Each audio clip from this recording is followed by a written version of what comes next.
Hello everyone, welcome back to Nepal online school. तपाईँहरू सम्पूर्णलाई Nepal online स्कुलमा फेरि पनि स्वागत छ।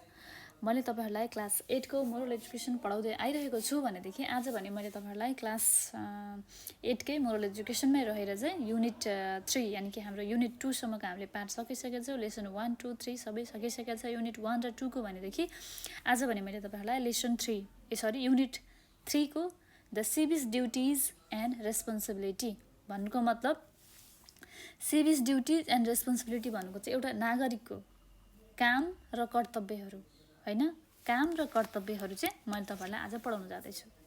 अब तपाईँहरूले सुन्नुभयो कि होला है, हामीले 7 क्लासमा पनि पढिसकेका छौँ यो कुराहरू, 6 क्लासमा पनि पढिसकेका छौँ हैन। सिभिक ड्युटिज एन्ड रेस्पोन्सिबिलिटी भनेको चाहिँ एज अ ह्युमन कस्तो हुन्छ भनेदेखि हामी एउटा घरमा, एउटा परिवारमा, एउटा समाजमा, एउटा होल कन्ट्री यानि कि एउटा कन्ट्रीमा बसिसकेपछि चाहिँ आफ्नो लाइफ सस्टेन गर्नको लागि होस् अथवा अन्य अत्यावश्यक कुराहरू होस् अथवा सामान्य कुराहरूको लागि होस्, हामीले आफ्नो ड्युटी, आफ्नो काम हैन, त्यसपछि अर्को रह्यो हाम्रो रेस्पोन्सिबिलिटी यानि कि हाम्रो दायित्व र कर्तव्य हामीले पुरा गर्नुपर्ने हुन्छ।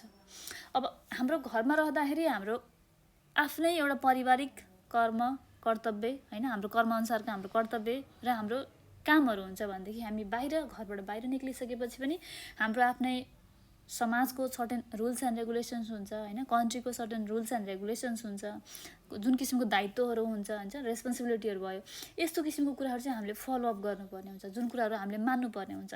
यसको एगेन्स्टमा गयो भने हामी आफू पनि पनिस्ड हुन्छौँ र हामीलाई अरूले पनि अथवा कन्ट्री सोसाइटीको आफूभन्दा ठुलो अब्बल मान्छेहरूले चाहिँ हामीलाई पनिस गर्दछन्। That's why we should follow our social rules and regulations भन्ने कुराहरू त हामीले बुझ्न सक्छौँ आजको यो लेसन पढेर। बुझ्नुभयो नि, what is civic duties and responsibility भनेको तपाईँहरूलाई होप बुझ्नुभयो होला। यहाँ पिक्चरमा पनि राखेको छ हैन, कर कार्यालय भनेर लेखेको छ, कर सङ्कलन केन्द्र भनेर लेखेको छ, अर्को रहेको छ यहाँ फ्यामिलीको हैन, अर्को रहेको छ यहाँ अब एउटा सामुदायिक भयो हैन, लेखेको छ यहाँ घरबाट। यो चाहिँ हाम्रो घरको ह्युमन लाइफको चाहिँ रेगुलरमा गरिनुपर्ने काम कर्तव्य दायित्व, जहाँ चाहिँ हामी कमाएर ल्याउँछौँ, आफ्नो श्रीमान श्रीमती आमा बुवालाई पाल्छौँ, खुसी साथ राख्छौँ हैन, सकेसम्म कोसिस गर्छौँ खुसी राख्नलाई। त्यो छ भनेदेखि अर्को रहेको छ कर कार्यालयमा के गर्छौँ त हामी लाइनमा बस्छौँ 10 बजी 5 बजी 10 to 5 अब कति बजीसम्म कर कार्यालय खुल्लो हुन्छ त्यसअनुसार हामी काम गर्छौँ हैन, आफ्नो कर बुझाउँछौँ, हामी लाइनमा बसेर यसरी लाइनमा बस्छौँ, कर बुझाउँछौँ, कुनै पनि किसिमको कानुनभन्दा विरुद्धमा गएर काम गर्दैनौँ हैन। त्यो भयो एउटा। र अर्को भयो हाम्रो समाजमा गर्नुपर्ने सोसल वर्किङ, समाजमा एकता एकदमै कम्युन भएर, कस्तो हुन्छ कम्युनिटीमा बसिसकेपछि एकदम चाहिँ युनाइटेड भएर सबैजना मिलेर चाहिँ कसरी हुन्छ समाजको विकास गर्ने, कसरी हुन्छ। यहाँ रोड बनाइरहेको छ हैन, अब यहाँ पौडी खेलिरहेको छ, जाल हालेर माछा निकाल्दैछ जस्तो छ, अरूले यहाँ रोड बनाइरहेको देखिन्छ। धेरै किसिमको कामहरू सोसाइटीमा कसरी हुन्छ डेभलप गर्ने, यहाँ त्यो चित्रमा देखाइएको छ भनिदिउँ न हैन। तपाईँहरूले यहाँ पिक्चरबाट पनि धेरै कुराहरू सिक्न सक्नुहुन्छ अथवा एनालाइसिस पनि गर्न सक्नुहुन्छ है। अब यहाँनिर रहेको छ हामीलाई जेनरल अब्जेक्टिभ्स भनेको सामान्य उद्देश्यहरू हैन। अब के छन् त पढौँ है त यहाँबाट। अब to learn and avoid by the state rules, to learn and avoid by the state rules कस्तो हुन्छ भनेदेखि राज्यले, स्टेट रुल्स भनेको राज्यले बनाएको है, राज्यले बनाएको समाजले बनाएको रुल्स एन्ड रेगुलेसन्स पालना गर्ने र आफूले पनि सिक्ने धेरै कुराहरू हैन, त्यो भयो to learn and avoid by the state rules. अर्को रहेको छ to learn to become economical and in consuming the resources. के भने त समाजमा बसिसकेपछि हैन आफू फाइनेन्सियली कसरी हुन्छ इन्डिपेन्डेन्ट हुने र कसरी हुन्छ इकोनोमिकली चाहिँ कुराहरूलाई चाहिँ फुलफिल गर्ने र रहेको रिसोर्स यानि कि हाम्रो समाजमा राखिसकेपछि हाम्रो देश कस्तो भने हरियो वन नेपालको धन भनिन्छ हैन, जहाँ चाहिँ पहाड हिमालहरू पानीहरू प्रशस्त छन् भनेर चिनिन्छ, कृषिको लागि राम्रो योग्य माटो भनेर तराईलाई भनिन्छ भनेदेखि यस्तो किसिमको रिसोर्सेसहरूको चाहिँ के गर्ने त कन्ज्युमिङ गर्नेको संरक्षण गर्ने र त्यसलाई फाइनेन्सियली रूपमा चाहिँ कसरी हुन्छ लाउन सकिन्छ पूर्वाधारहरूलाई हैन, कसरी हुन्छ त्यसको चाहिँ हेल्पबाट चाहिँ विकास गर्न सकिन्छ, फाइनेन्सियली मान्छेलाई इन्डिपेन्डेन्ट गराउन सकिन्छ, जागिर दिन सकिन्छ, जब दिन सकिन्छ, यस्तो कुराहरूको चाहिँ विचार गर्ने। To help in social and cultural transformation के भनेको छ त तपाईँहरूले बुझ्नुभयो होला नि। To learn to become economical in consuming the resource भनेको चाहिँ हामीले चाहिँ कसरी हुन्छ रिसोर्सेसहरू जति पनि छ हाम्रो रिसोर्सेसहरूको चाहिँ सदुपयोग गरेर चाहिँ त्यसलाई संरक्षण गरेर चाहिँ सही ठाउँमा सदुपयोग गर्ने र रुल्स एन्ड रेगुलेसन्सको हिसाबले चाहिँ फर्दर कामहरू गर्ने हैन। अर्को रहेको छ to help in social and cultural transformation भनेको चाहिँ हामी समाजमा बसिसकेपछि चाहे त्यो नारी होस् अथवा पुरुष होस्, बच्चा होस्, बुढो होस्, जोसुकै किन होस्, हरेक लेभलको मान्छेले आफ्नो ठाउँबाट हरेक एज ग्रुपको मान्छेले चाहिँ आफ्नो लेभलबाट हरेक कुरामा डोनेसन अथवा कन्ट्रिब्युसन सोसल वर्किङ गर्न सक्छ हैन। समाजमा होस्, चाहे त्यो सामाजिक होस् अथवा कल्चरल किन नहोस्, समाजमा बसिसकेपछि अब हामी हाम्रो बुवाआमा हुँदाखेरिको त्यो टाइमको जेनेरेसन अलग थियो हैन। हाम्रो सोचाइ अर्को थियो त्यो टाइममा, हाम्रो भोगाइ अर्को थियो हैन। अहिले अब समय अलिकति फरक छ। हामीले कसरी हुन्छ अहिले अलिकति मोडर्न भन्दा पनि कस्तो भनेदेखि मोडर्न भनेर मैले लगाइ खुवाइमा मात्र मोडर्न भनेको होइन कि हरेक कुरामा टेक्निकली पनि हरेक कुरामा अगाडि छैन अहिले हरेक कन्ट्रीमा, चाहे त्यो एजुकेसन होस्, चाहे त्यो अथवा जब फेसिलिटीहरूदेखि लिएर हैन, टेक्निकल कुराहरूदेखि लिएर हरेक कुराहरूमा के छ त अहिले अलिकति फरवर्ड छ लाइफस्टाइल, पहिलाको भन्दा धेरै डिफ्रेन्स छ। हामीले त्यसरी नै सोच्नु पर्यो हैन। त्यो कल्चरल कुराहरू, सोसियल कुराहरू जुन पहिला गरिन्थ्यो त्यसलाई फलोअप त गर्ने हैन। आफ्नो कल्चर, आफ्नो रीतिरिवाज, संस्कृति बिर्सिने त डेफिनेटली होइन, तर त्यसलाई नै अलिकति चाहिँ डेभलप गरेर चाहिँ अलिकति कसरी हुन्छ समय परिस्थिति अनुकूल बनाएर चाहिँ त्यस समय परिस्थिति अनुसार चाहिँ चल्न सिक्नु पर्दछ। यानि कि समाजमा बसिसकेपछि त्यस अनुसार चाहिँ मान्छेले कसरी हुन्छ सोसाइटीलाई डेभलप गर्ने, युनाइटेड भएर काम गर्ने हैन, एकअर्कालाई सहयोग गर्ने, कसरी हुन्छ विश्वासिलो पात्र बन्ने, विश्वास गर्ने वातावरण बनाउने हैन, विकास गर्ने। किनकि एउटा सामान्य एउटा घरको विकास हुनु भनेको एउटा घरबाट इन्स्पायर भएर अर्को एउटा समाजको विकास हुन्छ हैन। एउटा समाजको विकास हुनु भनेको एउटा समाजले देखेर अर्को समाजले केही सिक्छ, इन्स्पायर हुन्छ नि त हैन। त्यसपछि एउटा राष्ट्रको विकास हुन्छ। That's why we think like that है। आई होप तपाईँहरूले यो the civic duties and responsibilities भनेको बुझ्नुभयो होला है युनिट 3 को। अब हामी जाँदैछौँ लेसन 1। लेसन 1 मा रहेको छ the civic duties and responsibility, जहाँ चाहिँ हामीले अब डिपली एकदमै मिनिङफुल वेमा चाहिँ ब्रिफली चाहिँ बुझ्न जाँदैछौँ। Okay, the civic duties and responsibilities, नागरिकको काम, कर्तव्य र दायित्वहरू। जेनरल अब्जेक्टिभ्समा रहेको छ to state the need and importance of law. के गर्ने त राज्यले दिएको जरुरत र इम्पोर्टेन्स, यानि कि लहरूको जति पनि कानुनहरू बनाएको छ नि त्यसको चाहिँ फलो गर्ने हैन। त्यसलाई चाहिँ कसरी हुन्छ त समाजमा चाहिँ कसरी हुन्छ त्यसलाई परिचालन गर्ने र त्यसलाई फलो पनि गर्ने। To state the need and importance of law, to respect the law and obey it. के गर्ने त ल भनेको कानुन भनेको त्यत्तिकै बनाएको होइन नि त हैन। कसरी हुन्छ समाज अलिकति लमा बसेपछि कस्तो हुन्छ भने मान्छेले भाइलेन्स हुँदैन हैन, त्यहाँनिर कुनै पनि किसिमको हिंसा हुँदैन, भनौँ न हिंसा हुँदैन, कुनै पनि किसिमको अपराधहरू हुन जाँदैन हैन। जसले पनि ल रुल्स एन्ड रेगुलेसन्स फलो गर्छ र त्यसलाई मान्छ पनि, ओबे भनेको मान्छ पनि हैन, रेस्पेक्ट गरेर मान्छ, त्यसलाई फलो पनि गर्छ। To be aware of fundamental laws. अब हामी सोसाइटीमा बसिसकेपछि हामीलाई फन्डामेन्टल किसिमको लहरू हुन्छ हैन। हामीले यो काम गर्नु हुने, यो काम गर्न नहुने, गुड काम, ब्याड काम भन्ने हुन्छ हैन। त्यो काम हामी त्यो रुल्समा बसेर गर्नुपर्छ। त्यस्तो कुराहरूबाट चाहिँ अवेर हुनु, किनकि मैले यो नराम्रो काम गरेँ भनेदेखि भोलि म पनिस्ड हुन्छु सोसाइटीबाट, अथवा म यो काम गर्दाखेरि म ठुलै पनिसमेन्टमा पनि जान सक्छु भन्ने कुरा सोचेर चाहिँ अवेर हुने, सजग हुने। To pay tax sincerely. अब तपाईँहरूलाई थाहा नै होला है, हामीले कन्ट्रीमा बसिसकेपछि, हाम्रो देशमा बसिसकेपछि हामीले ट्याक्स तिर्नुपर्ने हुन्छ। तपाईँहरूलाई पिक्चरमा पनि हेर्न सक्नुहुन्छ, कर कार्यालय भनेर लेखेको छ, कर सङ्कलन भनेर लेखेको छ। यहाँ मान्छेहरू लाइनमा बसेका छन्, एउटा मान्छे चाहिँ अफिसर जस्तो मान्छे भित्र कार्यालयभित्र जाँदैछ होइन त, यसलाई भन्छ कर कार्यालय, जहाँ चाहिँ कर तिर्ने ठाउँ। अब कर भनेको के भनेदेखि मान्छेले तपाईँहरूले काम गरिसक्नु भएपछि अथवा कुनै पनि कुराहरू सरकारी कुराहरू गर्दाखेरि अथवा केही कुराहरू किन्दा, सरकारी मात्र नभएर चाहिँ आफूले गरेको कामबाट, आफूले किनेको कुराहरूबाट चाहिँ तपाईँले कति पर्सेन्ट चाहिँ सरकारलाई यानि कि गभर्मेन्टलाई बुझाउनु पर्ने हुन्छ, जुन चाहिँ हामीले रेगुलर बुझाउनुपर्छ। आफूले गरेको बिजनेस, आफूले गरेको कामहरू, आफूले केही कुरा खरिद बिक्री गर्दाखेरि सामानहरू हैन, ट्याक्स तिर्नुपर्ने हुन्छ, जुन हाम्रो त्यो चाहिँ पैसा चाहिँ हाम्रो सरकारलाई जान्छ र सरकारले गएपछि चाहिँ गभर्मेन्टले चाहिँ अब विकास र उन्नतिको लागि र सरकारी कामहरूको लागि युज गर्ने गर्दछ। त्यसको लागि हामीले ट्याक्स तिर्नुपर्ने हुन्छ हैन, जुन हामीलाई भइपरि आउने समस्यामा पछि गएर पनि काम लाग्न सक्छ हैन। हस्पिटल्स अब भयो, कलेज भयो हैन, मठ मन्दिर भयो, यस्तोहरू बन्नको लागि पनि हामीलाई पछि ट्याक्सबाट उठेको पैसाहरूदेखि लिएर सरकारले चाहिँ त्यस्तो पैसाहरू जम्मा गरेर चाहिँ हामीलाई चाहिँ आफ्नो निजी पूर्वाधार अथवा त्यस्तो काम रेगुलर कामहरूको लागि चाहिँ सरकारले चाहिँ लगाउने गर्दछ। हामीलाई ट्याक्स तिर्नुपर्छ भन्ने कुरा तपाईँहरूलाई थाहा नै होला हैन। कुनै हामीले इभन हैन सानो एउटा दोकानमा गएर सुपर मलमा गएर चाहिँ केही सामान किन्यो, जस्तो मानौँ 200 रुपियाँको किन्यो सामान भने पनि त्यहाँभित्र चाहिँ एक एउटा सामानको चाहिँ छोटो छोटो ट्याक्स चाहिँ राखिएको हुन्छ। धेरै राखिएको हुँदैन, तर थोरै थोरै ट्याक्स सबै कुरामा राखिएको हुन्छ र राख्नु पनि पर्छ, किनकि that is necessary and needed also. र हामीले त्यो ट्याक्स चाहिँ पेमेन्ट गर्नुपर्छ हैन। कुनै पनि आफ्नो घरमा अथवा कसैले बिजनेस गर्दैछ भनेदेखि त्यो बिजनेस गरे बापत हामीले सरकारलाई चाहिँ ट्याक्स तिर्नुपर्छ हैन। त्यो तिर्नु पनि पर्छ किनभने जरुरत छ, नत्र भने देशको विकास कसरी हुन्छ? ट्याक्सै नतिर्यो भने संसार कसरी चाहिँ विकास गर्ने हैन? विकासको पूर्वाधारहरू कसरी चाहिँ निकाल्ने कुरा त्यो हुन्छ नि। त्यही भएर चाहिँ हामीले ट्याक्स टाइममा बुझाउनु पर्छ। ट्याक्स भन्ने कुरा बुझाउन जरुरत छ। हामीले त्यसलाई फलो गरेनौँ भनेदेखि हामी चाहिँ पछाडि गएर प्रब्लममा पर्छौँ ट्याक्स तिरेनौँ भनेदेखि टाइममा हैन।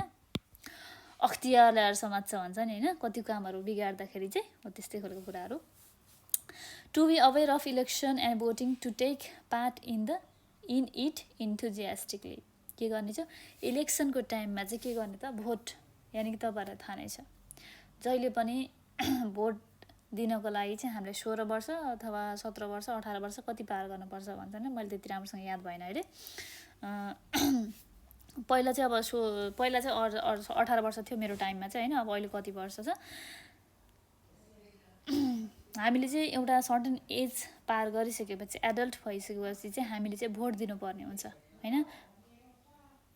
त्यसमा चाहिँ सामेल हुने र त्यो अनुसारको काम गर्ने भोटिङको लागि हैन। आफूले त्यो भनेको आफ्नो राइट्स हो नि त हैन। भोट दिन पाउनु भनेको त हाम्रो राइट्सको कुरा हो, जुन हामीले आफ्नो राइट्स कहिले पनि छोड्नु हुँदैन, दिनुपर्छ। हाम्रो आफ्नो रेस्पोन्सिबिलिटी पनि हो, त्यो ड्युटी पनि हो। फेरि ट्याक्स तिर्नु हैन, भोट दिनु इलेक्सनको टाइममा, त्यस्तो कुराहरूको लागि अवेर हुनु हैन। ट्याक्स भनेको कुरा यस्तो हामीले पेमेन्ट गर्नुपर्छ, यस्तो कुरा गर्न सकेन भने भोलि हामीलाई गएर प्रब्लम हुन्छ। गभर्मेन्ट यानि कि संसारमा चाहिँ अब वर्ल्डमा चाहिँ आफूले चाहिँ कस्तो भन्दाखेरि ट्याक्स अरू इलेक्सन हैन, भोटिङहरूको कुराहरू, रुल्स एन्ड रेगुलेसन्सको कुराहरू, यिनीहरू भनेको हामीले माइन्डमा राख्नुपर्छ, अवेर हुनुपर्छ र यिनीहरूलाई हामीले फलोअप पनि गर्नुपर्छ भन्ने कुरा सधैँभरि दिमागमा राख्नुपर्छ। To take care of public property. To take care of public property भनेको चाहिँ हामीले चाहिँ के गर्ने त, पब्लिक भनेको चाहिँ बाहिर रहेको इलेक्सन चाहिँ हामीले भोटिङ कति वर्ष चाहिँ गर्नुपर्छ म तपाईँहरूलाई जानकारी दिइराखौँ हैन। अहिले फेरि मान्छेहरूलाई कमेन्टमा फेरि अलिकति कमेन्ट एउटा न्यू मात्र चाहिन्छ कि एउटा कुरा भएन भनेदेखि यो कुरा यस्तो भन्न सकेन भनेर चाहिँ कमेन्टमा गएर फ्याट गरेर नराम्रो कमेन्ट गर्न आइपुगिहाल्छन् मान्छेहरू, विद्यार्थीहरू हैन। अलिकति मान्छेहरू नराम्रो वेमा लिएको होइन कि, त्यसलाई राम्रै वेमा लिएर मैले भन्दैछु। त्यही भएर चाहिँ भोटिङ गर्नलाई चाहिँ नेपालमा चाहिँ कस्तो हुन्छ भनेदेखि 16 वर्षभन्दा माथिकोले है, 16 वर्षभन्दा माथिकोले आफ्नो भोट लिस्टमा चाहिँ नाम लेखाउन सक्छन् है, रजिस्टर गर्न सक्छन् भनिदिउँ हैन। मैले त्यो पनि भनिदिइहालेँ किनकि त्यहाँ पछि गएर अलिकति प्रब्लम हुनसक्छ, त्यही भएर अहिले भनिदिइहालेँ भने सजिलो भयो नि त। To take care of public property भनेको चाहिँ कस्तो भनेदेखि सार्वजनिक सम्पत्ति। पब्लिक प्रोपर्टी भनेको चाहिँ सार्वजनिक सम्पत्तिको चाहिँ कामले के गर्ने, संरक्षण गर्ने। यदि हामीले सार्वजनिक सम्पत्तिको संरक्षण गर्न सक्यो भने चाहिँ कस्तो हुन्छ भने विकास हुन्छ हैन। संरक्षण गर्न सक्यो भने के हुन्छ त, त्यसको चाहिँ त्योबाट धेरै कुराहरू हामीले सिक्न सक्छौँ हैन। हाम्रो आउने पिँढीले हेर्न सक्छन्, बुझ्न सक्छन्, राम्रोको लागि भए पनि देख्न सक्छ हैन। पब्लिक प्रोपर्टीहरूको चाहिँ संरक्षण गर्नुपर्छ, मठ मन्दिर हैन, बाटोघाटो सबै कुराहरूको। To contribute to the nation in restoring peace and good governance. के भनेको छ त, to contribute to the nation in restoring peace and good governance.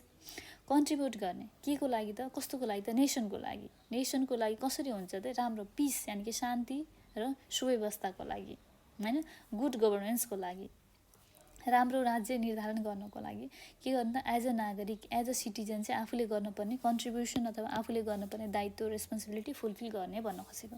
Okay ल, अब यहाँनिर एउटा लेटर छ हैन, त्यो हामी लेटर पढौँ है। त यहाँनिर रहेछ यही हाम्रो द सिभिस ड्युटिज एन्ड रेस्पोन्सिबिलिटिजलाई नै रेस्पोन्सिबिलिटीलाई नै फुलफिल गरेर छ हैन। सलेरी सोलुखुम्बु 2079 9 है। Dear Anjana, Dear Anjana, I am fine here and hope you are also fine over there. It is very cold here, so cold that we don't feel going out unless we have an urgent work. It sometimes feels that a promising heat in Nepalganj is rather tolerable than chilling cold here. However, nothing can be done against the whim of nature. के भनेको छ त्यहाँनिर dear Anjana अन्जनालाई चाहिँ आफ्नो साथीले चिठी लेखेको छन् अन्जना भन्ने उसको साथीलाई जहाँ चाहिँ उसको साथीले कसले लेखेको चिठी रहेछ त्यहाँ लास्टमा गएर हेरिहाल्नु होइन यस विशालले लेखेको छ विशाल यानि कि उसको आफ्नो बुवाले चाहिँ योर लभिङ फादर विशाल भनेर चाहिँ आफ्नो बुवाले चाहिँ छोरीलाई लेखेको चिठी रहेछ है यहाँनिर है छोरीलाई लेखेको चिठी रहेछ बुवाले सल्लेरी सलखुम्बुबाट डेट तपाईँलाई यहाँ लेखेकै छ हेर्न सक्नुहुन्छ डियर अन्जना आफ्नो बुवाले छोरीलाई लेखेको चिठी छ यहाँनिर चाहिँ के भन्नुभएको छ भनेदेखि बुवालाई चाहिँ हामीहरू यहाँ सन्चै छौँ होइन म यहाँ सन्चै छु आशा गर्छु तिमी पनि त्यहाँ सन्चै छौ सोलुखुम्बीमा अहिले यो टाइममा धेरै जाडो छ केही अर्जेन्ट काम बिना बाहेक हामी बाहिर निक्लिने पनि गरेको छैनौँ समटाइम्स भने कहिलेकाहीँ चाहिँ कस्तो खालको फिल हुन्छ भनेदेखि नेपालगञ्जमा गर्मी सहेको बेस सहेको राम्रो यो धेरै जाडो सहनुभन्दा त नेपालगञ्जमा अलिकति गर्मी सहेकै राम्रो हाउएभर जे भए पनि होइन नेचरको अगाडि केही पनि लाग्दैन गर्मी समयमा गर्मी हुन्छ जाडो समयमा जाडो हुन्छ सबैलाई थाहा नै छ त्यही कुराहरू गरिएको छ यहाँनिर I am glad to receive your letter that you have return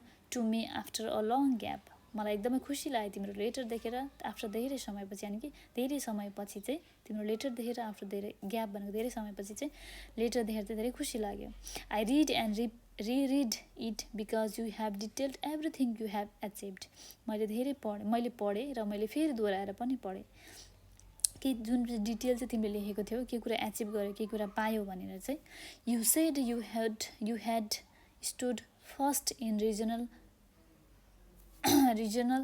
एलोक्युसन competition भनेको चाहिँ वक्तृत्व कलाको प्रतिस्पर्धा है वक्तृत्व कला कम्पिटिसनमा चाहिँ तिमी फर्स्ट आयौ होइन you said you had stood first in regional elocution competition वक्तृत्व कलामा फर्स्ट आएको कुरा गरेको छ your dedication your teacher's guidance and the inspiring environment of the school are what made it possible तिमी त्यो कलामा वक्तृत्व कलामा चाहिँ फर्स्टमा आयो होइन यसमा म धेरै खुसी छु यो सबै तिम्रो डेडिकेसन तिम्रो टिचरहरूको गाइडेन्स र इन्सपिरेसनले गर्दाखेरि यो इन्भाइरोमेन्टले गर्दाखेरि इन्सपायरिङ इन्भाइरोमेन्टले गर्दाखेरि चाहिँ पोसिबल भएको हो I know you grumble why you did not get the amount that was mentioned in the announcement.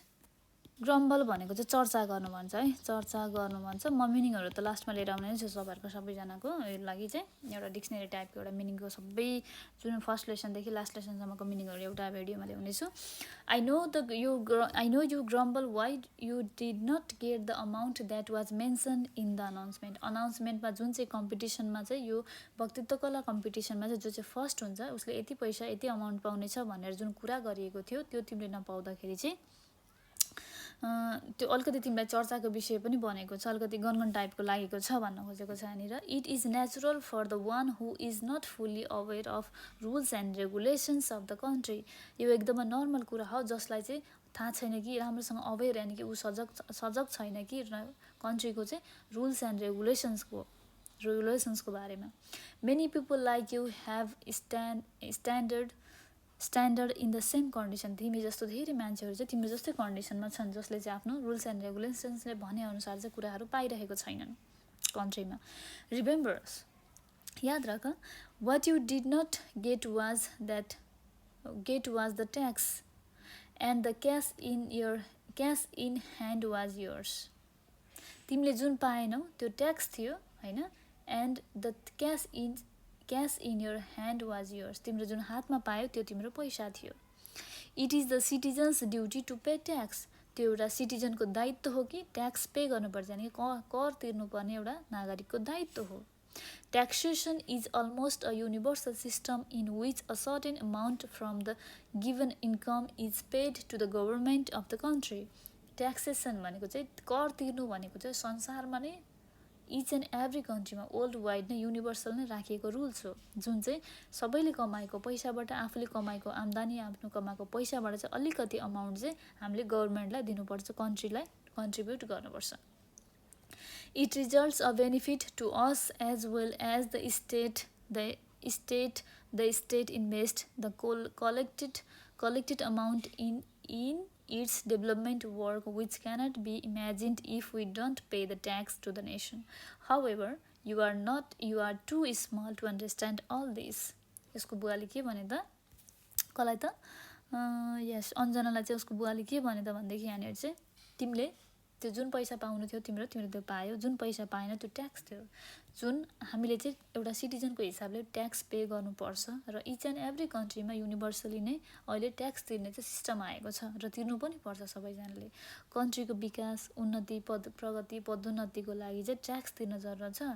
जुन हामीले तिरेको थोरै ट्याक्सको, हामीले कमाएको पैसाबाट जुन हामीले थोरै ट्याक्स तिर्छौँ, त्यो ट्याक्सको रकमले चाहिँ हाम्रो चाहिँ गभर्मेन्टले चाहिँ होइन, स्टेटले चाहिँ आफ्नो राज्यले चाहिँ के गर्छ, त्यो पैसा चाहिँ थोरै थोरै सबैबाट आएको पैसाले चाहिँ एक कलेक्सन गरेर चाहिँ के गर्ने गर्छ, डेभलपमेन्टको कामहरूको लागि लगाउने गर्छ, जुन हामीले त्यो कुरा इमेजिन पनि गर्न सक्दैनौँ यदि हामीले चाहिँ त्यो ट्याक्स तिरेनौँ भनेदेखि होइन. त्यही भएर what can we think, tax तिर्नुपर्छ, ट्याक्स तिर्नु रेगुलर राखेको छ वर्ल्ड वाइड नै होइन. त्यही भएर हामीले ट्याक्सको मद्दतले चाहिँ हाम्रो चाहिँ डेभलपमेन्ट हुँदो रहेछ, हाम्रो कन्ट्रीको, हाम्रो नेसनको, हाम्रो सोसाइटीको भन्ने कुरा बुझिराखौँ है त तपाईँहरूले पनि. However you are too small to understand all this. यद्यपि तिमी सानो छौ, त्यही भएर यस्तो सबै कुराहरू तिमीले बुझिरहेको छैनौ अहिले. The nature also teaches us why we pay the tax. हामीले चाहिँ आफ्नो नेचरले पनि सिकाउने गर्दछ कि ट्याक्स किन तिर्नुपर्छ. Water in the sea evaporates and goes up to the sky to become cloud. हामीले हेर्न सक्छौँ कि पानी पनि के हुन्छ त, आफ्नो बाफ निकालेर चाहिँ स्काईमा गएर चाहिँ त्यहाँबाट क्लाउड बन्छ होइन, यानि कि बादल बन्छ. Then it condenses into the water and comes back into the same sea. त्यही बाफबाट उडेको पानी चाहिँ बादल बनेर चाहिँ बादलबाट चाहिँ पानी बनेर चाहिँ हाम्रो सीमा आउने गर्दछ. There would have been no rain if the sea had not evaporated, and no sea or ocean would have been possible. के भयो त, यसरी त्यसरी चाहिँ बाफ बनेर नजाने हो भनेदेखि कुनै पनि सी यानि कि समुद्र, खोला, नदीमा चाहिँ पानी हुने थिएन र यो पोसिबल पनि थिएन without that evaporation, यानी कि बाफ बिना. Same is the process of paying tax that ultimately benefits us. त्यसरी नै ट्याक्सको पनि फाइदा त्यही नै हो होइन. हामीले जे दिन्छौँ रिटर्नमा त्यही पाउँछौँ. हामीले थोरै पैसा दिएको जस्तो लाग्छ, तर त्यो पैसा हामीलाई रिटर्नमा चाहिँ हाम्रो गभर्मेन्टको जुन राज्यमा जान्छ त्यो पैसा गएको ट्याक्स हामीले थोरै हामीले दिएको ट्याक्सलेबाट चाहिँ जुन चाहिँ राज्यले त्यो पैसा राख्छ, त्यो पैसा राखेर चाहिँ आफ्नो देशको पूर्वाधारको लागि, विकासको लागि चाहिँ काम गर्ने गर्दछ. त्यो पनि हाम्रो फाइदाको नै कुरा हो, ट्याक्स तिरेर चाहिँ फाइदाको कुरा हो.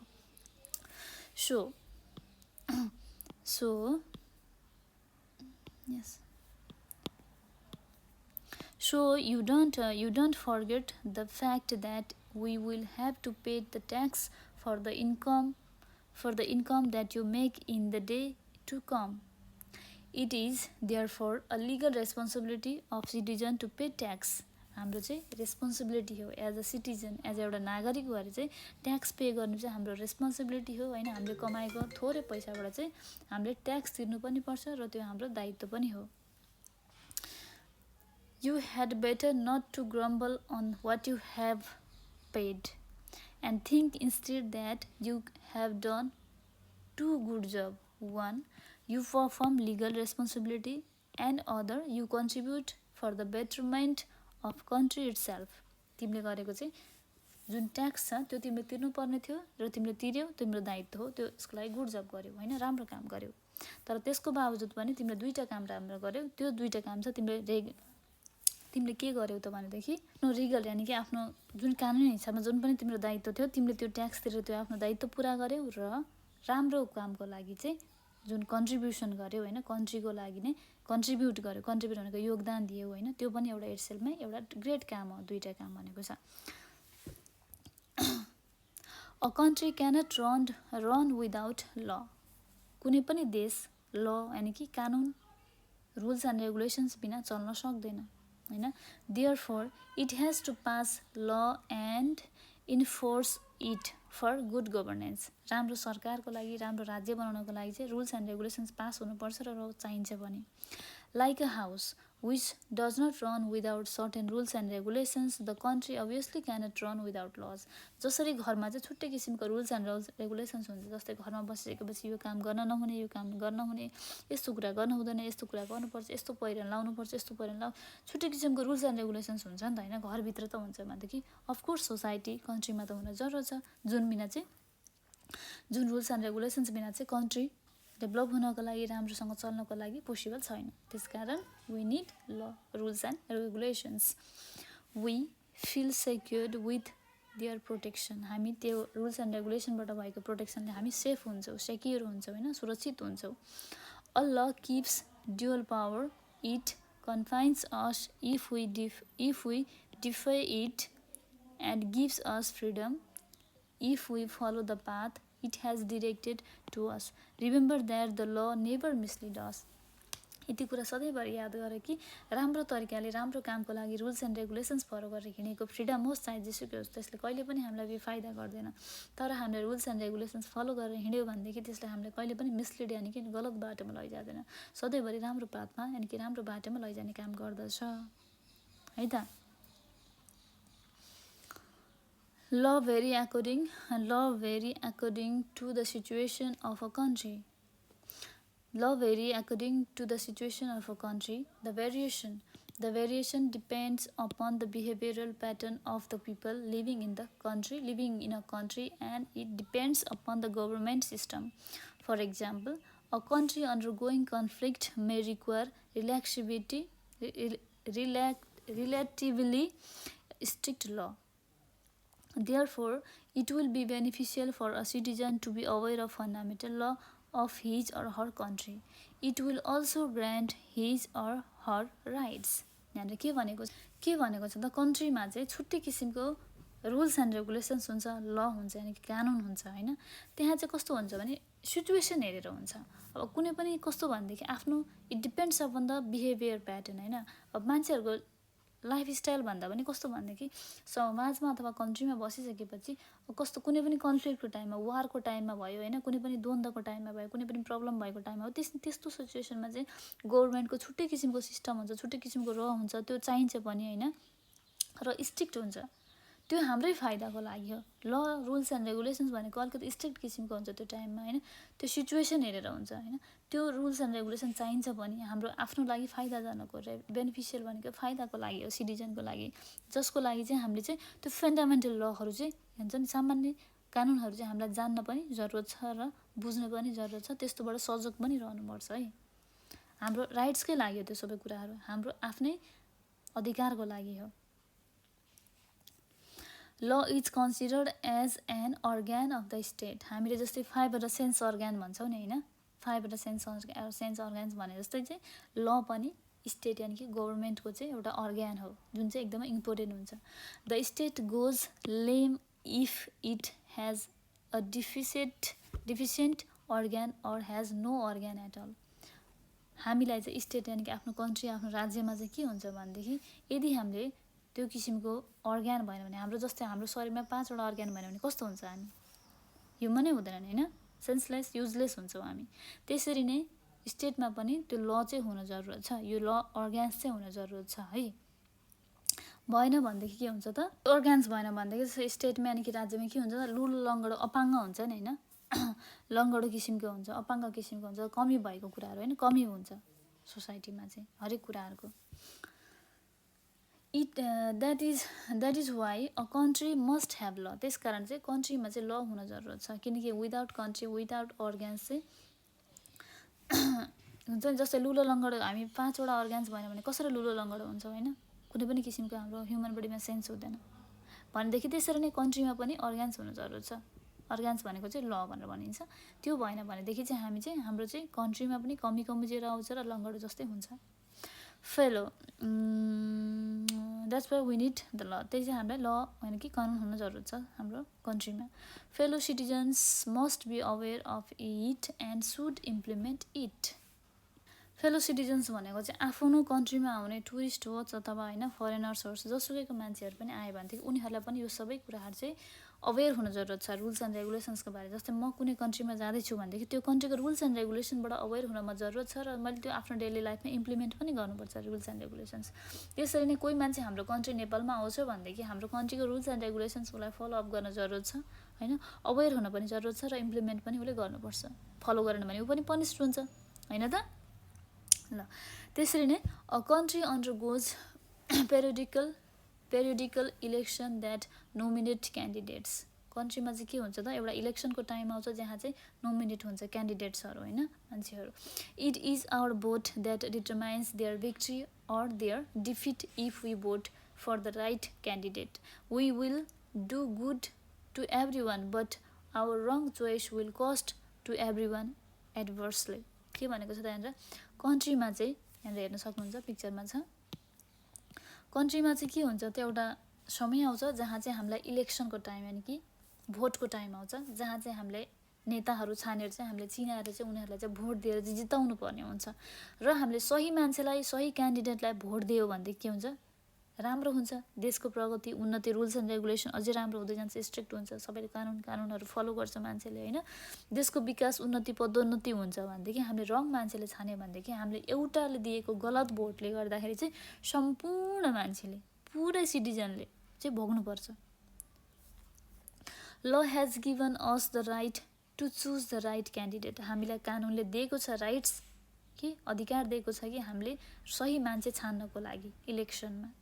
We want a true representative to be the decision-making body, be it in the local level or in the central level। चाहे त्यो लोकल लेभल होस् चाहे त्यो सेन्ट्रल लेभल किन नहोस् हैन, चाहे त्यो समाजको तपाईँहरूको छुट्टै किसिमको एउटा पोस्टमा खटिएको नोमिनेट गरिएको क्यान्डिडेट होस् हैन, अथवा त्यो सेन्ट्रल लेभलको किन नहोस् अनि गभर्मेन्टको हाई लेभलको किन नहोस्, त्यहाँ चाहिँ हामीले छुट्टै किसिमको चाहिँ डिसिजन मेकिङ पावर उनीहरूको हुन्छ। त्यही भएर हामीले राइट मान्छे छान्नु चाहिँ एकदम जरुरत छ, ट्रु रिप्रेजेन्टेटिभ हुन चाहिँ जरुरत छ हैन। If so we must cast the vote. त्यसकारण चाहिँ हामीले चाहिँ भोट चाहिँ एकदमै सही तरिकाले एकदमै राइट मान्छेलाई छानेर दिनुपर्छ, किनकि त्यसले गर्दाखेरि चाहिँ हाम्रो चाहिँ फ्युचर डिफाइन गर्छ यानि कि फ्युचर निर्धारण गर्छ नि त हैन। राम्रो सही मान्छेलाई भोट दियो हामीले इलेक्सनमा भनेदेखि के हुन्छ, राम्रो कुरा हुन्छ, विकास हुन्छ हैन, हरेक कुराहरूको राम्रो हुँदै आउँछ, डेभलप नभएको कुरा डेभलप हुन्छ। अब हामीले राम्रो मान्छे राइट मान्छेलाई राइट क्यान्डिडेटलाई चाहिँ भोट दिएनौँ भनेदेखि आफूले दिएको एउटा भोटले गर्दाखेरि जुनले गर्दा उनीहरूलाई जिताउँछ र हाम्रो चाहिँ नराम्रो हुन्छ, यानि कि देशको उन्नति प्रगति नभएर चाहिँ दुर्गति हुन्छ र नराम्रो हुन जान्छ र सबैले भोग्नुपर्छ एउटा गलत भोटले गर्दाखेरि। It is a self-evaluation to be able to choose right person as our representative। हाम्रो चाहिँ आफ्नो एउटा राइट्स हो हैन, जुन चाहिँ हामीले चाहिँ सेल्फ इभ्यालुएसन गर्नुपर्छ कि यो मान्छे चाहिँ हाम्रो समाजको लागि अथवा कन्ट्रीको लागि चाहिँ राम्रो छ है, उसले चाहिँ एज अ रिप्रेजेन्टेटिभ भएर चाहिँ राम्रो काम गर्न सक्छ है हाम्रो लागि भनेर चाहिँ सोच्न सक्ने हाम्रो आफ्नो सेल्फ इभ्यालुएसन गर्नुपर्छ र आफ्नो राइट्सको अनुसार राइट मान्छेलाई चाहिँ 16 वर्ष पुगेपछि जुन भोट दिनुपर्ने हुन्छ त्यो टाइममा चाहिँ सही मान्छे छानेर चाहिँ भोट दिनुपर्ने हुन्छ, इलेक्सनमा जिताउनुपर्छ। To stay passive doesn't mean that you are abiding by the law or doing your duty. के हुन्छ त, कुनै पनि कुरामा चाहिँ एक्टिभ भएर नलाग्नु, प्यासिभ यानि कि एकदम अल्छी पाराले बस्नु भनेको त्यो होइन कि तिमीले कुनै पनि किसिमको रुल्स एन्ड रेगुलेसन्स फलो गर्नु पर्दैन र आफ्नो ड्युटी फलो गर्नु पर्दैन। It is also our duty to take care of the public property scattering around the country.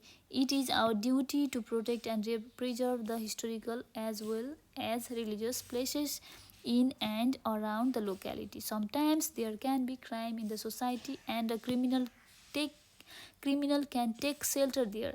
In this case, we should inform the concerned authority about the crime and the criminal.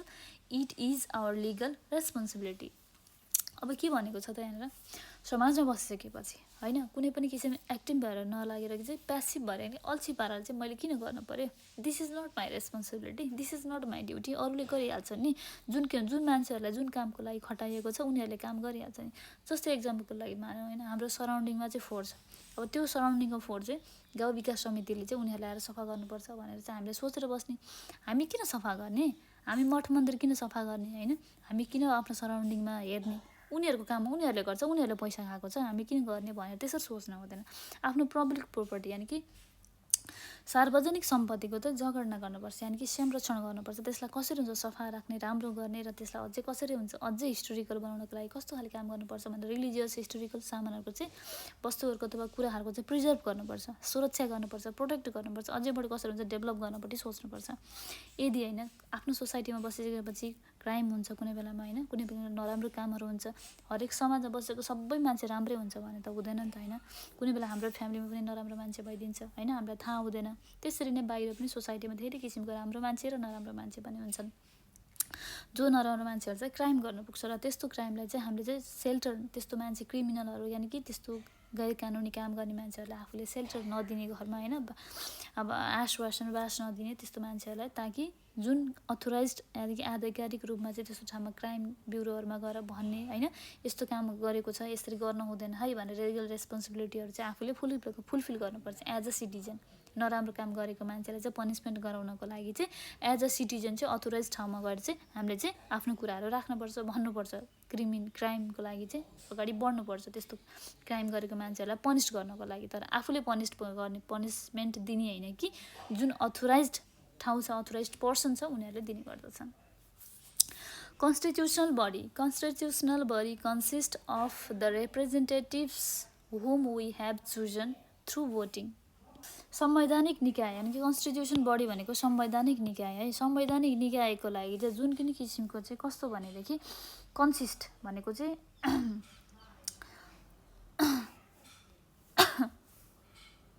संवैधानिक निकायमा चाहिँ जति पनि representatives भनेको प्रतिनिधिहरू है, जुन पनि मान्छेहरू चाहिँ के हुन्छ प्रतिनिधिमा चाहिँ कस्तो भनेदेखि समावेश गर्दछन्। कन्सिस्ट भनेको समावेश गर्दछन्, होइन जो मान्छेहरू चाहिँ हामीले आफूले छानेको हुन्छ, रिप्रेजेन्टेटिभ होइन मान्छेहरू चाहिँ हामीले आफूले चाहिँ भोट दिएर चाहिँ छानिएको हुन्छ, चुनिएको हुन्छ उनीहरूलाई, होइन they propose and pass the law and it is the law that should be obeyed by everyone. उनीहरूले नै को गर्छ त हामीले जसलाई चाहिँ प्रतिनिधि रिप्रेजेन्टेटिभ्स भनेको जो चाहिँ प्रतिनिधि मान्छेहरू जुन चाहिँ हामीले चाहिँ कन्स्टिट्युसन संवैधानिक लमा चाहिँ हामीले चाहिँ उनीहरूलाई जिताएर भोट दिएर पठाउँछ, त्यो मान्छेहरूले नै त्यो रिप्रेजेन्टेटिभ्सहरूले नै प्रपोज राखेर चाहिँ ल रुल्स एन्ड रेगुलेसन चाहिँ बनाउने गर्दछन् र त्यो रुल्स एन्ड रेगुलेसन पास हुन्छ र हामीले फलो गर्नुपर्ने हुन्छ। इच एन्ड एभ्री पर्सनले कन्ट्रीमा भएको मान्छे अथवा कन्ट्रीबाट बाहिरबाट आउने मान्छे सबै मान्छेले चाहिँ त्यो ल चाहिँ अवे यानि कि मान्नुपर्ने हुन्छ। If everyone obeys it sincerely, the country can be strong and it is what we all want. के हुन्छ त यदि सबैजनाले चाहिँ रुल्स एन्ड रेगुलेसन्स ल कानुन जति पनि बनाएको छ त्यो सबै फलो गर्ने हो भनेदेखि एज अ सिन्सियर ज्ञानी भएर के हुन्छ त सबैजना आफ्नो कन्ट्री आफ्नो देश स्ट्रङ यानि कि बलियो हुन्छ र यही नै सबैजना मान्छेलाई चाहिएको कुरा हो, सबैजना सिटिजनलाई चाहिएको कुरा हो, होइन त, ताकि आफ्नो कन्ट्री स्ट्रङ होस्। You too can build a strong nation if you pay the tax, exercise the right to vote and help in good governance. के त तिमीले पनि एउटा चाहिँ राम्रो स्ट्रङ बलियो देश बनाउन सक्छौ।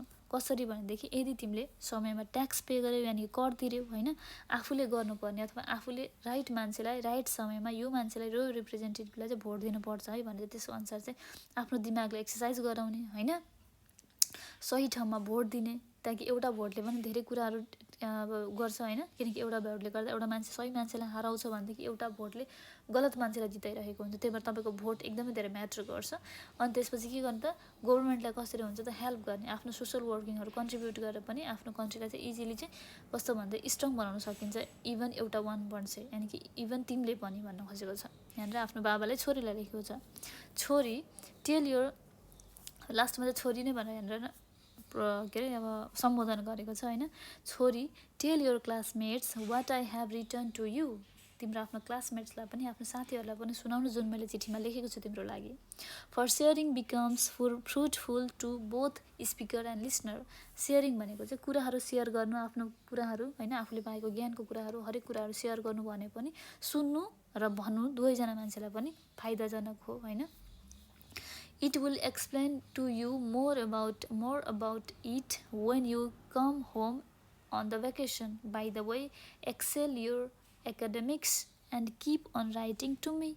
अब हाम्रो छोरीलाई चाहिँ बुवाले के भन्नुभएको छ भनेदेखि तिमीले आफूले जानेको बुझेको मैले जुन लेटरमा लेखेको कुरा छ तिम्रो आफ्नो क्लासमेट यानि कि आफ्नो साथीहरूलाई पनि भन्नु, होइन त्यो भनेर पनि धेरै कुराहरू बुझ्न सकिन्छ। अथवा एउटा सुनाउने मान्छे र सुन्ने मान्छे दुइटालाई नै फाइदाजनक हुन्छ होइन। यो कुराहरू तिमीलाई म अझै राम्रो वेमा बुझाउनको लागि चाहिँ तिमी घरमा छुट्टी आएको भ्याकेसन आएको बेलामा चाहिँ अफकोर्स बुझाउने छु होइन। तिम्रो आफ्नो पढाइमा फोकस गर्नु होइन।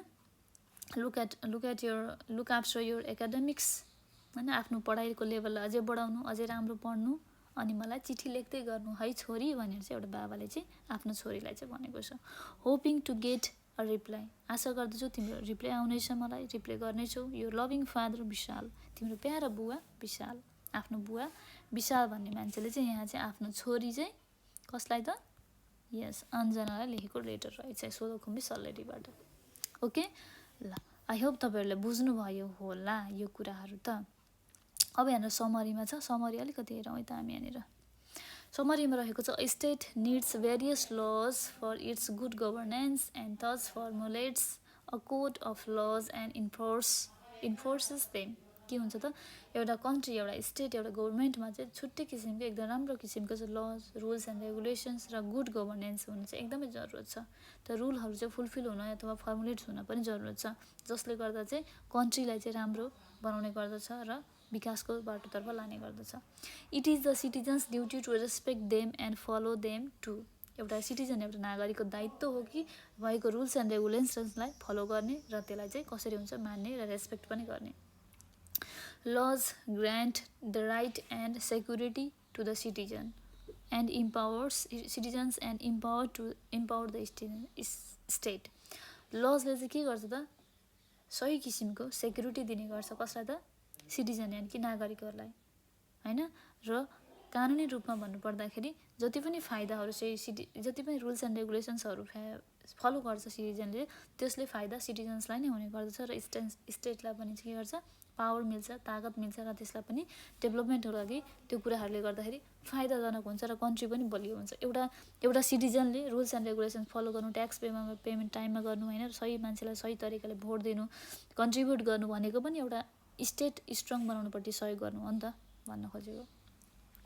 Similarly, our duty comprises of paying tax, exercising the right to vote and assisting the government to maintain social security and peace. If we perform our duty sincerely, we can have a strong nation that equally means to have strong citizens. के भनेको छ त यहाँनिर, त्यसरी नै यदि हामीले सही टाइममा आफ्नो ट्याक्स पे गर्यौँ, सही मान्छेलाई सही रिप्रेजेन्टेटिभलाई भोट दियौँ होइन, राम्रो किसिमको चाहिँ रुल्स एन्ड रेगुलेसन्स फलो गरेर जुन गभर्मेन्टले बनाएको छ र त्यो रुल्स एन्ड रेगुलेसन्स मेन्टेन गरेर सोसल सेक्युरिटीहरूलाई सोसल किसिमको जति पनि हिस्टोरिकल रिजनल कुराहरू छ त्यसलाई सेभ गर्यौँ, प्रिजर्भ गर्यौँ भनेदेखि सेक्युरिटी सोसल सेक्युरिटीहरू पनि हामीले मेन्टेन गर्यौँ, त्यो पिसलाई हामीले सधैँभरि प्रिजर्भ गरेर राख्यौँ भने चाहिँ के हुन्छ त, त्यो हाम्रो फाइदाको कुरा हो, त्यो हामीले गर्नु पनि पर्छ, द्याट्स आवर ड्युटी होइन। त्यसको मद्दतले चाहिँ के हुन्छ भनेदेखि चाहिँ हामीले आफ्नो कन्ट्री स्ट्रङ बनाउन सक्छ, आफ्नो देशलाई चाहिँ मजबुत बनाउन सक्छौँ, ताकि अरू कन्ट्रीहरूले अथवा नराम्रो किसिमको चाहिँ कामहरू कसैले पनि हामीमाथि गर्न नसकोस् होइन। हाम्रो आफ्नो कन्ट्री स्ट्रङ हुन्छ फाइनेन्सियली होइन, अथवा हरेक कुराहरूबाट रुल्स एन्ड रेगुलेसनदेखि लिएर फाइनेन्सियली, अनि त्यसपछि अब सोसियली भयो होइन, कल्चरली, रिजनली, एभ्रिथिङमा हामी स्ट्रङ भयो भनेदेखि हामी आफ्नो सिटिजन यानि कि हामी नागरिकलाई नै फाइदा हो। एउटा कन्ट्री स्ट्रङ हुनु भनेको एउटा सिटिजन स्ट्रङ हुनु हो होइन। एउटा देश बलियो हुनु भनेको त्यहाँ देशमा रहने नागरिक बलियो हुनु हो नि त भनेर भन्न खोजेको छ। आशा गर्दछु मैले भनेको कुराहरू तपाईँहरूले बुझ्नुभयो होला। हामीले आज पढेको थियौँ social the civic duties and responsibility. यदि तपाईँलाई कुनै पनि किसिमको नबुझ्नु भएको केही छ भनेदेखि तपाईँहरूले हाम्रो कमेन्ट बक्समा कमेन्ट गर्न सक्नुहुनेछ। हाम्रो कमेन्ट अन नै छ, तपाईँले कमेन्ट गर्न सक्नुहुन्छ। र तपाईँलाई यदि फोन गर्नु छ भनेदेखि डिरेक्टली सोध्नै मन छ भनेदेखि मलाई तपाईँले हाम्रो फोन नम्बर 9849595895 हामीलाई चाहिँ यो नम्बरमा फोन गरेर पनि सोध्न सक्नुहुन्छ। We are always here to answer your calls. Thank you so much every one.